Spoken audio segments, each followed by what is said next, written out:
Nous sommes toujours dans cette merveilleuse thématique bonne nouvelle, comme l'a signalé Tonton au pluriel. Alors, je vous le dis sans détour, et ce sera mon introduction. En fait, cette thématique ne m'inspirait pas beaucoup. Je me suis dit, des bonnes nouvelles, moi, j'en ai pas souvent. C'est la vérité, hein, je fais partie des gens qui ont des bonnes nouvelles de temps en temps, d'accord, mais pas souvent. Alors, je vous souhaite précisément d'être dans l'autre catégorie de personnes, c'est-à-dire ceux qui ont des bonnes nouvelles au quotidien, toutes les semaines, tous les mois, de façon récurrente. Mais, c'est exact, cette série ne m'inspirait pas beaucoup. D'autant plus que si je regarde la vérité, ce matin, des personnes malades, il y en a. Et pas qu'une ou deux personnes. Des personnes qui sont sous le joug d'une addiction, il y en a. Et pas qu'une ou deux personnes. Des personnes qui traversent des moments difficiles, qui vivent dans des situations difficiles, peut-être des difficultés financières, des personnes qui vivent au quotidien des relations familiales, professionnelles, sociales, dysfonctionnelles, il y en a. Et pas une ou deux personnes. Alors vous comprenez mon ressenti. Les bonnes nouvelles, elles sont où? Mais en réfléchissant bien, parce que c'est une des premières choses que j'ai fait pour m'encourager un peu, c'est que j'ai regardé si j'avais des bonnes nouvelles dans ma vie. Moi, j'en ai trouvé, hein, je vous rassure. Je suis marié à une femme formidable depuis plus de 30 ans et on s'aime toujours. C'est une bonne nouvelle. Je l'ai déjà partagé parce qu'il y a toujours un truc qui m'a fait sourire, mais des fois sourire à l'envers, c'est quand mes enfants étaient au collège, au lycée, en BTS, tout ça, ils n'ont pas divorcé, tes parents? Non. Oh, attends, ils ont chacun une vie, hein? Non.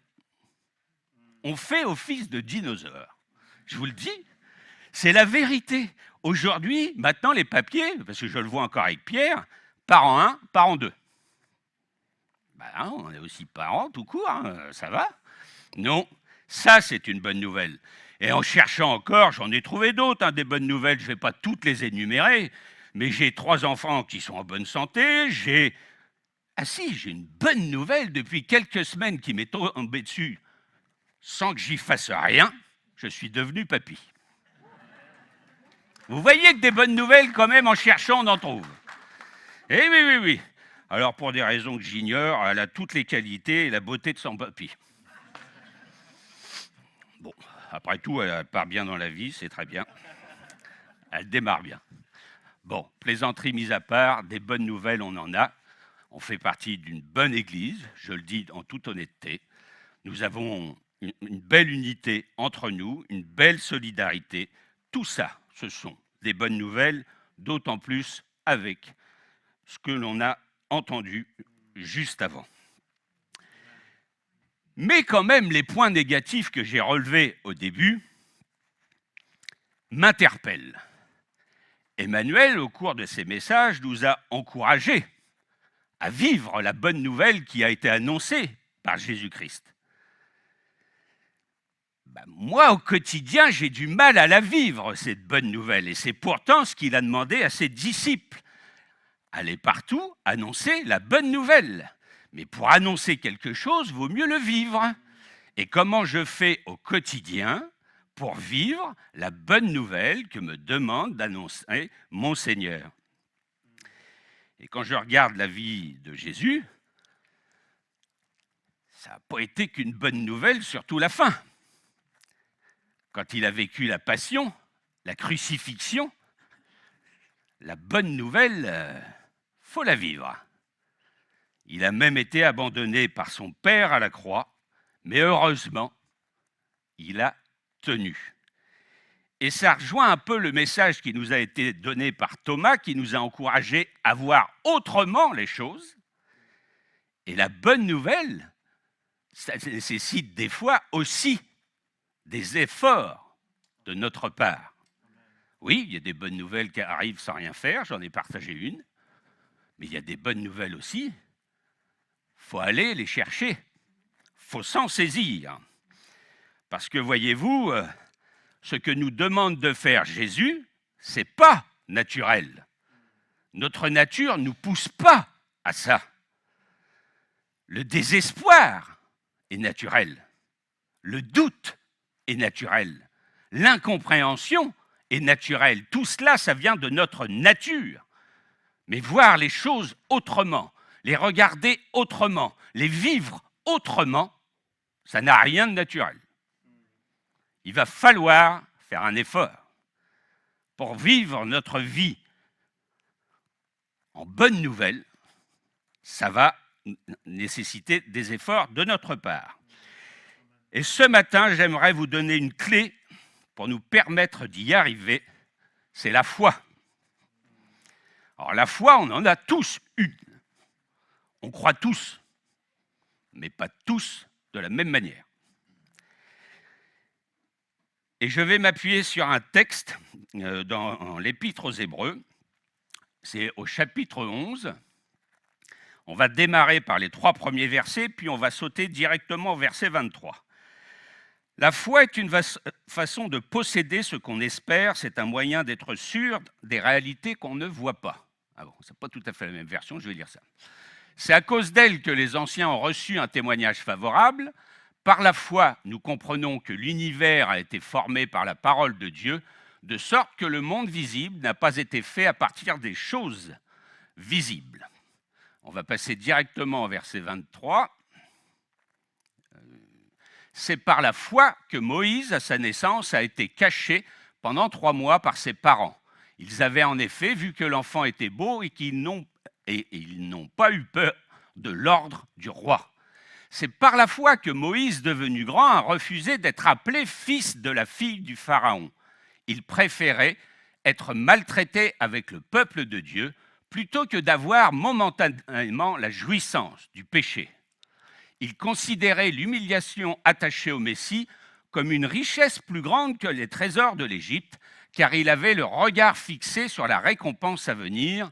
C'est par la foi qu'il a quitté l'Égypte sans craindre la colère du roi, car il s'est monté déterminé, comme s'il voyait celui qui est invisible. C'est par la foi qu'il a célébré la Pâque et versé du sang afin que le destructeur ne touche pas au premier-né des Israélites. C'est par la foi qu'ils ont traversé la mer Rouge comme un terrain sec, tandis que les Égyptiens ont été engloutis lorsqu'ils ont tenté de passer. C'est par la foi que les murailles de Jéricho sont tombées après que le peuple en avait fait le tour pendant 7 jours. C'est par la foi que Rahab la prostituée n'est pas morte avec les non-croyants parce qu'elle avait accueilli les espions avec bienveillance. On aurait pu lire tous les versets depuis le début, ça aurait été un peu long. En fait, Paul va rappeler dans ce passage tous les grands exemples de foi depuis la Genèse. Et en fait, voyez-vous, je vous encourage quand même à lire la partie qu'on n'a pas lue de la façon suivante. Pour chaque exemple qu'il donne, Noé, Abraham, Isaac, Jacob, etc., vous vous mettez à la place de la personne. Vous verrez, c'est très instructif. Surtout si vous vous mettez à la place d'Abraham, qui a attendu 25 ans la réalisation de la promesse, et quand il l'a eue, monte sur la montagne et sacrifie-moi ton fils. Ah oui, il n'y a que moi que ça choque en fait. 25 ans d'attente. Bon, vous êtes très patient. J'ai du mal, moi, alors. Donc, je vous encourage à lire ce passage dans sa totalité et à faire ce petit exercice. Il y a un point commun à tous ces exemples de foi. À un moment donné, face à l'épreuve, face aux difficultés, ils vont croire en quelque chose qu'ils ne voient pas et pour lequel ils n'ont aucune garantie d'exaucement de quoi que ce soit. Le passage que l'on a lu rappelle les débuts de l'histoire de Moïse. Ses parents, ils vont croire en quelque chose qu'ils ne voient pas, ils vont quand même garder l'enfant. Ensuite, l'enfant, il sera déposé dans un petit panier par sa sœur sur le Nil. Sa sœur va surveiller l'évolution. Elle va croire que quelque chose de beau et de bon peut arriver, malgré l'édit du Pharaon. Elle va croire en quelque chose qu'elle ne voit pas et pour lequel elle n'a aucune garantie d'exaucement. Moïse, alors là, sa vie est riche en épreuves, en difficultés et en événements. Eh bien, vous verrez, à chaque fois, il a la même attitude. Il croit en quelque chose d'invisible, quelque chose qu'il ne voit pas et pour lequel Dieu ne lui a donné aucune garantie d'exaucement, si ce n'est sa parole. J'ai tellement besoin de me nourrir de ces exemples, croire malgré tout, continuer d'espérer malgré mes doutes, malgré mon découragement. Et c'est là une des clés, je le répète, que d'avoir une foi conquérante, une foi endurante pour bien vivre tous les événements de notre vie. Jésus, si vous prenez son ministère, je ne vais pas passer en détail sur tout le ministère de Jésus, il a toujours encouragé ses disciples à voir les choses autrement. Je vais prendre 2 exemples. Au moment de la multiplication des pains, les disciples, ce qu'ils voient, c'est une foule innombrable. La première multiplication des pains, c'est 5000 hommes, plus les femmes et les enfants, donc on ne sait pas vraiment combien. Eux, ce qu'ils voient, c'est l'impossibilité de nourrir cette foule. Quelques pains, quelques poissons. Jésus, il s'adresse à Jésus, il faut que tu renvoies la foule. Ben Jésus, qu'est-ce qu'il voit quand il est debout devant la foule? Lui, il voit l'abondance. Et c'est ce qui va se produire, puisque même ils vont en ramasser 12 corbeilles pleines de tous les restes. Voilà, et en fait, il essaie toujours de pousser ses disciples à voir autrement. Je vais prendre un 2e exemple. Quand ils sont sur le lac de Galilée en pleine tempête, qu'est-ce qu'ils voient, les disciples? La mort. Ils se voient mourir, alors qu'il y a des marins aguerris parmi les disciples. Qu'est-ce qu'il fait, Jésus? Il dort. Il dort. Pleine tempête, devant la mort, Jésus, il dort. Ils vont réveiller Jésus. Jésus se lève. Qu'est-ce qu'il voit? Ben, il ne voit pas la tempête. Il voit le calme qui va suivre. Et à chaque fois, il essaie de demander à ses disciples cet effort de foi. Et je parle bien d'un effort, parce que quand on est dans la difficulté, comment je fais pour voir une bonne nouvelle dans la maladie? Comment je fais pour voir une bonne nouvelle dans l'épreuve? Comment je fais? Déjà, je regarde à Jésus, je me nourris de tous ces exemples qui sont cités ici, et le passage que nous avons lu se termine par la merveilleuse conquête de Jéricho, qui est rappelée là. Oh, qu'est-ce que j'aimais bien, moi, cette histoire, quand j'étais à l'école du dimanche. J'avais une bande dessinée, je la lisais en boucle. Ben oui, c'est une belle histoire, une magnifique victoire déjà, puis un miracle hallucinant. J'ai entendu plusieurs messages sur ce passage, c'était toujours des messages qui nous encourageaient justement à triompher de nos propres Jéricho. Mais ce matin, j'aimerais apporter un autre éclairage, puisqu'en fait, ce qui m'intéresse dans cette histoire ce matin, c'est Josué. Josué, c'est un homme de guerre. Josué, c'est un guerrier. Quand il était avec Moïse, c'est lui qui menait l'armée, c'est lui, il était sur le champ de bataille, un guerrier. Pour succéder à Moïse, Dieu choisit Josué, à juste titre, parce qu'il faut maintenant conquérir le pays pour que le peuple d'Israël puisse s'installer. Ils vont de bataille en bataille, de conquête en conquête, et ils arrivent devant Jéricho. Jéricho, très belle ville, extrêmement bien fortifiée, au point que Josué, bon, il l'avait déjà fait avant, il envoie à l'avance 2 espions. Des espions qui vont confirmer la bonne armée, la muraille invraisemblable, ça va être dur. Ça ne s'annonce pas de la meilleure manière. Et Josué va recevoir un message très clair de la part de Dieu pour conquérir cette ville. Vous le connaissez. Mais moi, ce qui m'intéresse ce matin, c'est comment lui, il l'a vécu. Imaginez la scène. Donc vous êtes Josué, un guerrier aguerri au combat. Vous réunissez votre conseil de guerre. Enfin, les commandants, enfin bon, bref, les responsables, on va dire ça comme ça. Bon, messieurs, pour Jéricho, on va changer de stratégie. On ne va pas utiliser les armes dans un premier temps, des trompettes, des tambourins. Voilà l'idée. On va faire un cortège, l'arche, les principaux sacrificateurs, les lévites, les chantres, et toute l'armée, armure et avec les armes, prêt à combattre, on se met derrière. Pendant 6 jours, on fait une fois le tour de la ville par jour. Et le 7e jour, écoutez bien, on le fera 7 fois, et à la fin du 7e tour, les murailles s'effondrent. Qu'est-ce que vous en pensez ?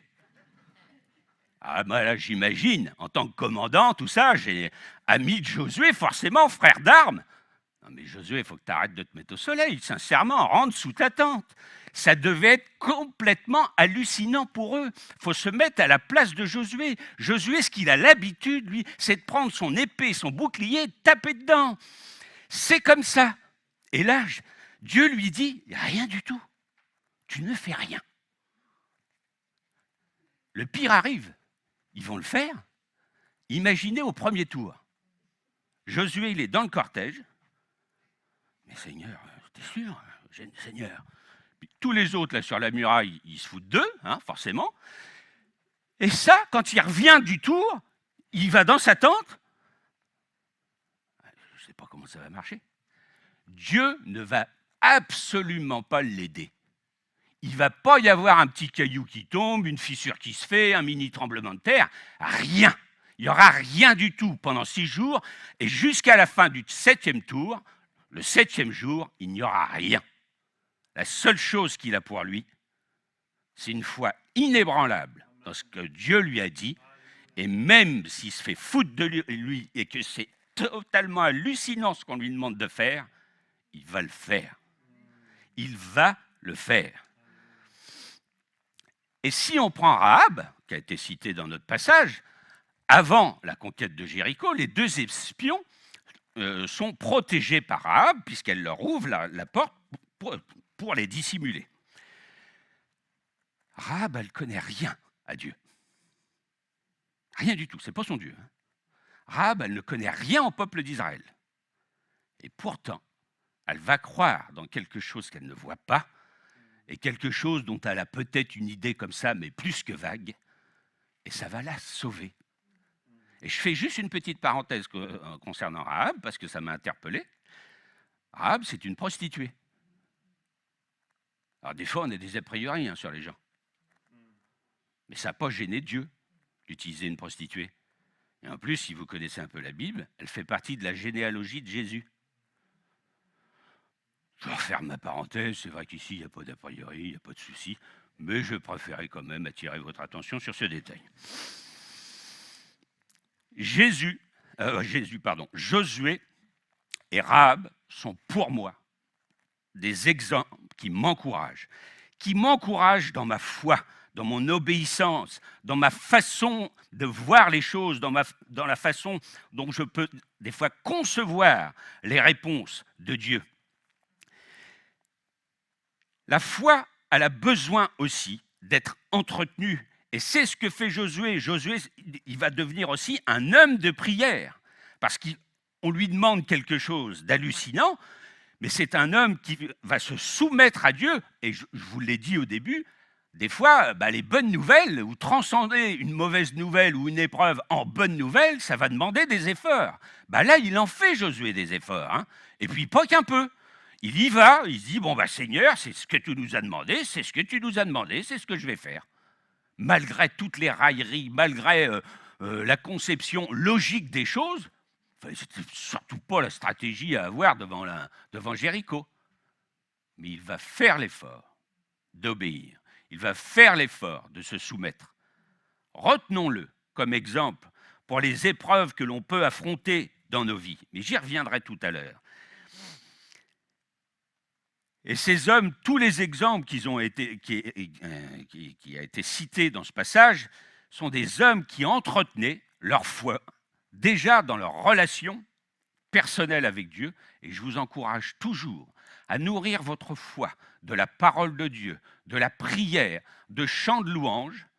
C'est comme un entraînement sportif en vue d'une épreuve olympique. La foi, ça s'entretient.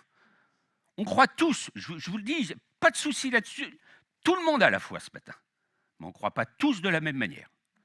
Donc c'est à nous aussi d'être vigilants et d'entretenir ce bien précieux. L'apôtre Paul le dit dans l'Épître aux Philippiens, ne cherchez pas, je vous lis, c'est juste un verset.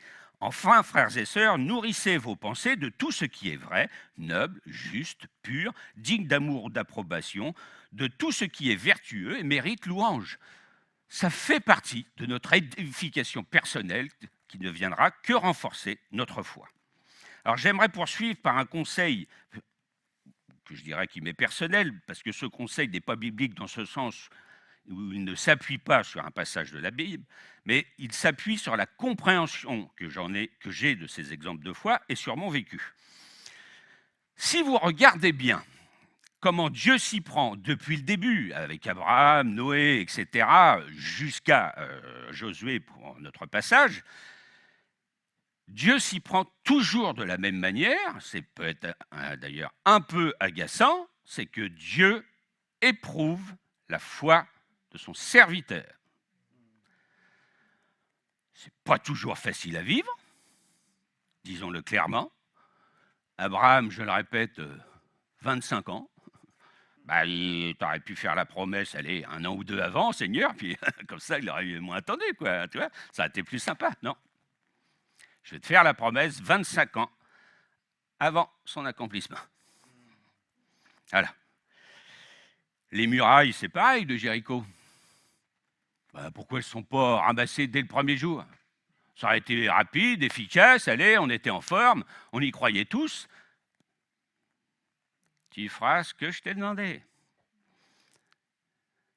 Dieu éprouve notre foi. J'ai connu dans ma vie 2 véritables tempêtes qui m'ont vraiment jeté à terre. L'une d'entre elles, j'ai déjà témoigné à ce sujet, c'était mon hernie discale. Je ne vais pas rentrer dans le détail ce matin parce que, comme je l'ai dit, j'ai déjà témoigné. Mais ce qui m'intéresse, c'est un détail de mon parcours concernant mon hernie discale. En fait, ça s'est étalé sur 12 ans. Le point de départ, c'est l'accident, c'est-à-dire je vais soulever une caisse de papier bien trop lourde que j'aurais dû, ça devait faire au moins 50 kilos. Je l'ai soulevé de la pire des manières possibles et crac, voilà. Après, les crises de lombalgie, c'était, elles étaient espacées d'1 an, puis après de 6 mois, puis après de 3 mois, puis après c'était affreux, c'était quasiment tout le temps. J'ai tout essayé, point de vue médical, j'ai tout eu, les infiltrations, le corset, la totale. Rien. Mon calvaire va durer 12 ans. Pendant ces 12 ans, même spirituellement, j'avais demandé une fois l'imposition des mains, j'avais demandé l'onction d'huile pour ceux qui s'en souviennent. Rien. Pendant 12 ans, Dieu ne m'a jamais guéri ni soulagé. Absence totale d'exaucement. 0. Même pas un petit truc, ça va aller mieux, ça va aller plus vite, rien. La 12e année, j'ai marché 1 an avec la jambe raide, parce que la sciatique était permanente. Alors je marchais comme ça, là, comme un soldat en bois, là. Et je me dis, Étienne, à un moment donné, il faut que ça s'arrête. Donc je me suis dit, peut-être prendre rendez-vous avec un chirurgien. Pendant 12 ans, j'ai refusé l'opération parce que je ne voulais pas de l'opération. Je n'avais aucun bon exemple autour de moi, donc ça se passait toujours mal. Donc j'ai dit pas d'opération. Mais là, j'en pouvais plus, donc je me suis dit bon, il n'y a pas. Donc je fais mon IRM. Après, vous avez le rendez-vous chez le chirurgien. Le chirurgien, il charge l'IRM, il tourne son écran, il monte ça en photo, super. Donc voilà ce que vous avez, je savais. Voilà ce que je peux faire, ouais, génial. Et voilà. Alors, de toute façon, je n'avais pas changé dans ma tête. Je ne voulais pas de cette opération. Alors, j'y ai posé une question, vous allez voir, c'était juste rigolo. D'après vous, le bon timing, c'est quand? Genre, j'espère qu'il me dit, vous avez le temps, vous le ferez quand vous voulez, machin, etc. Quoi. Mais j'avais en face de moi un homme intelligent, chirurgien. T'es pas dupe, hein? Avec l'échange, tout ça, il avait bien compris que le seul frein à l'opération, c'était moi. Alors là, quand je lui ai posé cette question-là, pour gagner du temps, pour me dire, allez, encore un petit peu, tranquille, il se rassoit dans son siège, il a un petit sourire en coin, et il me dit, Monsieur Meyer, quand vous en aurez marre de souffrir, vous viendrez me voir.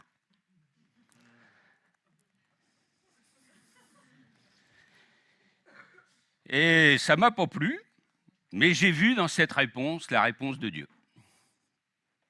Alors ça m'a encore moins plu quand je l'ai compris. J'accepte finalement de me faire opérer, l'opération avec comment dirais-je, tout le suivi, etc. L'opération a été un succès. 1 an après, j'en ai eu tous les bénéfices. Magnifique. Et en fait, ça ne m'a pas plu, et ça m'a encore moins plu après, parce que j'ai réalisé que si j'avais été moins stupide, si j'avais été voir le chirurgien après 9 ans de souffrance, ben, j'aurais été guéri. J'aurais pas souffert encore 3 ans. Si j'avais été le voir 6 ans, enfin, je ne vais pas faire tout le parcours, mais vous comprenez l'idée. En fait, moi, mon chemin, c'était tu vas jusqu'à l'opération, tu me fais confiance, l'opération va bien se passer parce que je suis avec toi, c'est ça ton pas de foi. Tant que tu ne le fais pas, tu n'as rien. Jamais eu d'exaucement, jamais de rien. Jamais, ne serait-ce qu'un soulagement, jamais. L'opération, la guérison, elle est là. Mais Étienne, il est... Alors, voyez-vous, Josué aussi, tous les exemples qu'on a vus, ils auraient pu s'entêter. Josué, il aurait pu dire, écoute, Seigneur, faire le tour comme ça ne me va pas, on va faire un siège, on va leur rentrer dedans, et puis on va faire ça à l'ancienne. Hein. Eh bien non. Je vous le dis tout de suite, Dieu a une réponse pour nous, a des exaucements pour nous, des bonnes nouvelles pour nous, mais ça va nécessiter des efforts, et un en particulier, lâcher prise, obéir. Bonne chance. Soyez plus intelligents que moi, ça durera moins longtemps. Moi, ma guérison, elle était là. J'avais mon chemin à faire, mais j'ai mis longtemps à le comprendre. J'ai été évidemment éduqué, formé dans tout ce temps d'épreuve. Ça m'a fait grandir, ça m'a apporté beaucoup de choses, ça m'a apporté beaucoup dans ma relation avec Dieu, ma relation personnelle. Mais moi, je vous le donne vraiment comme conseil, si l'exaucement tarde, prenez 5 minutes, sondez vos cœurs, vos âmes, vos pensées en vérité et regardez si le frein, ce n'est pas vous. Hein. Parce que j'ai découvert, après ce que j'ai vécu, que j'étais loin d'être le seul à qui ça arrive. Dans d'autres circonstances, dans d'autres événements, etc. Des fois, on prie, on demande quelque chose à Dieu, de façon un peu légitime, mais on a une idée très claire de la réponse qu'on attend. Hein. Voilà, c'est dit. Ne vous inquiétez pas. Alors, on va continuer la suite de notre passage. Que dirais-je encore? Le temps me manquerait, en effet, pour parler de Gédéon, de Barak, de Samson, de Jephthé, de David, de Samuel et des prophètes. Par la foi, ils ont vaincu des royaumes, exercé la justice, obtenu la réalisation de promesses, fermé la gueule des lions, éteint la puissance du feu, échappé aux tranchants de l'épée, repris des forces après une maladie. étaient vaillants à la guerre, mis en fuite des armées étrangères, des femmes ont retrouvé leur mort par la résurrection. D'autres ont été torturés et n'ont pas accepté de délivrance afin d'obtenir une meilleure résurrection. D'autres encore ont subi les moqueries et le fouet, les chaînes et la prison. Ils ont été lapidés, sciés, mis à l'épreuve. Ils sont morts, tués par l'épée. Ils sont allés d'un endroit à l'autre, habillés de peaux de brebis ou de chèvres, privés de tout, persécutés, maltraités, eux dont le monde n'était pas digne. Ils erraient dans les déserts et les montagnes, dans les grottes et les abris de la terre. Je fais tout de suite une parenthèse. Quand j'ai écrit ce message, je ne savais pas que l'on parlerait de l'Église persécutée. Mais comme quoi, l'Esprit de Dieu conduit toutes choses. Ce deuxième passage, il est en deux parties, vous l'avez très bien compris. Il y a encore une montée en victoire, etc., de tout ce qu'on aime bien se raconter, jusqu'au verset 35, et après le verset 35, la fin de notre passage, est nettement moins agréable à lire, et pourtant, elle est bien là.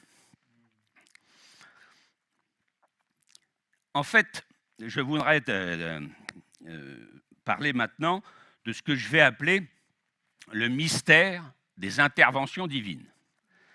Quand j'étais malade, que je souffrais beaucoup, il y a des frères et sœurs qui venaient me voir et qui me disent « Tu sais, on ne comprend pas toujours pourquoi Dieu ne nous parle pas, pourquoi il ne nous exauce pas, etc. » Ça ne... Enfin, je ne dirais pas que ça m'agaçait, mais en tout cas, ça me... Comment je pourrais le dire gentiment ça ne m'apportait rien du tout. Et en fait, le mystère des interventions divines, c'est quelque chose qui, foncièrement parlant, est agaçant. Pourquoi Dieu guérit l'un et pas l'autre? Pourquoi Dieu délivre l'un et pas l'autre?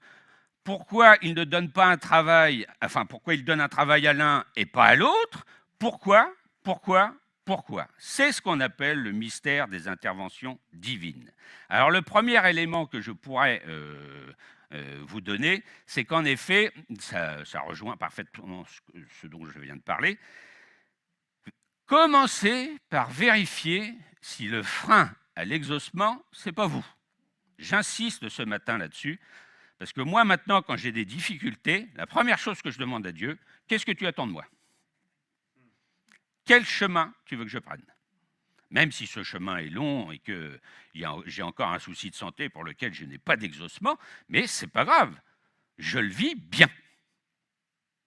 Parce que j'ai demandé à Dieu de me mettre sur le bon chemin. Donc, pour l'instant, je suis le chemin. Voilà, on verra. Donc, je le répète, c'est très important. Commencez par demander à Dieu ce qu'il attend de vous et quel chemin il veut que vous preniez, justement, pour vous amener à l'exaucement. Le deuxième élément de compréhension concernant les interventions, enfin le mystère des interventions divines, c'est ce qui a déjà été développé par Emmanuel et par Thomas. Je l'ai dit tout à l'heure et je le rappelle, il y a des bonnes nouvelles qui vont nécessiter de notre part des efforts. Et on n'est pas toujours prêt à les faire, ces efforts. Parce que moi, je vous le répète, dans mon chemin, mon idée d'exaucement, c'était un miracle. Voilà. On prie pour moi, Seigneur, et puis paf, je suis guéri. C'est ça, je voulais. Donc, méfions-nous, mais aussi, il y a certaines bonnes nouvelles qui nécessitent des efforts pour nous. Ne regardons pas les choses comme nous, on aimerait que ce soit. Voilà, il y a des efforts à faire pour bien, je dirais, vivre la vision que Dieu, ou la volonté que Dieu a pour chacune d'entre nous. Et le troisième élément que j'aimerais vous laisser concernant le mystère des interventions divines, c'est pas du tout encourageant, c'est vrai. C'est vrai. Il existe bien un mystère des interventions divines. Et je vais vous donner un merveilleux exemple qui m'a été offert sur un plateau la semaine dernière. Stéphanie a témoigné justement de tout son parcours médical concernant son hernie discale. Vous avez la même maladie, la même prière. Parce que tous les deux, on a demandé à être guéris. Ça, je vous assure, j'ai fait la même prière que Stéphanie, ça c'est vrai. Et Stéphanie, elle a fait la même prière que moi. Voilà. Stéphanie, je le rappelle rapidement, 2 opérations. Pas du tout, ça n'a pas du tout bien fonctionné.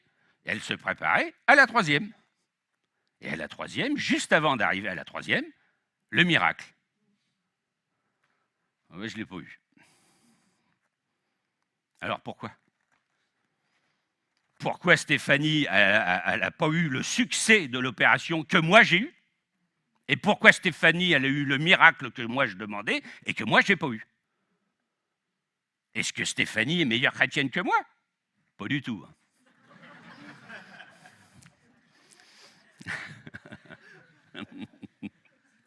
Est-ce que Dieu aime plus Étienne que Stéphanie? Pas du tout non plus. Il existe bien un mystère des interventions divines. Mais j'ai beaucoup apprécié, comment dirais-je, sa conclusion, parce qu'en fait, c'est la même pour moi. C'est-à-dire que Dieu, dans nos parcours qui sont complètement différents, il nous a formés, il nous a éduqués, et ça nous a fait grandir spirituellement parlant. C'est ce que tu disais la semaine dernière. Et c'est la vérité. Et son témoignage est différent du mien. Il touchera donc des personnes différemment que mon témoignage personnel. Mais ça fait la richesse de cette Église. Voilà, Dieu, il intervient d'une manière pour Stéphanie et d'une autre manière pour Étienne. Même si Étienne, il s'est un peu entêté à un moment donné. Souvenez-vous-en. Alors, je ne vais pas chercher à comprendre spécialement le pourquoi du comment, et j'accepte en effet qu'il existe bien un mystère des interventions divines. C'est comme ça. Dieu a un parcours, un chemin différent pour chacun, chacune d'entre nous. Et je veux remercier Dieu pour cette richesse, justement. Et je vous encourage vraiment à retenir les différents points que je vous ai apportés ce matin pour bien vivre votre quotidien et transcender tout ce que vous pouvez vivre en bonnes nouvelles. Et j'aimerais conclure ce message sur la foi en vous donnant quelques caractéristiques précises d'une bonne foi, d'une foi conquérante et d'une foi endurante. Premièrement, la foi donne du courage. C'est la vérité. Quand vous croyez à quelque chose, ça vous motive. La foi compte sur le secours de Dieu. Évidemment, c'est un peu le principe, et c'est très bien comme ça. La foi ne se laisse pas impressionner par les circonstances. Ça, c'est difficile. On a toujours tendance à tout d'un coup douter parce qu'on a vu ça, parce qu'on a entendu ça, parce qu'on ressent ça, etc., etc. Et enfin, elle nous pousse à donner le meilleur de soi-même, de nous-mêmes, et c'est aussi la vérité. La foi, justement, peut nous aider à transcender les choses, et ça, c'est vraiment un effet bénéfique de la foi. J'ai demandé à l'équipe de louange de bien vouloir revenir. Et j'aimerais en effet conclure ce message par un verset que je vais vous laisser. C'est un verset dans la 2e épître aux Corinthiens. C'est chapitre 4, verset 18, pardon. Et nous ne portons pas notre attention sur des choses visibles, mais sur les réalités encore invisibles. Car les réalités visibles ne durent qu'un temps, mais les invisibles demeureront éternellement. C'est notre espérance finale, l'espérance justement de rejoindre notre Seigneur pour l'éternité. Et ça, je voulais vous le laisser parce qu'on a tendance quand même des fois à être obnubilé par nos problèmes et on ne lève plus les yeux vers le ciel car vraiment, on a tout en Jésus-Christ et en notre Père. Soyez bénis.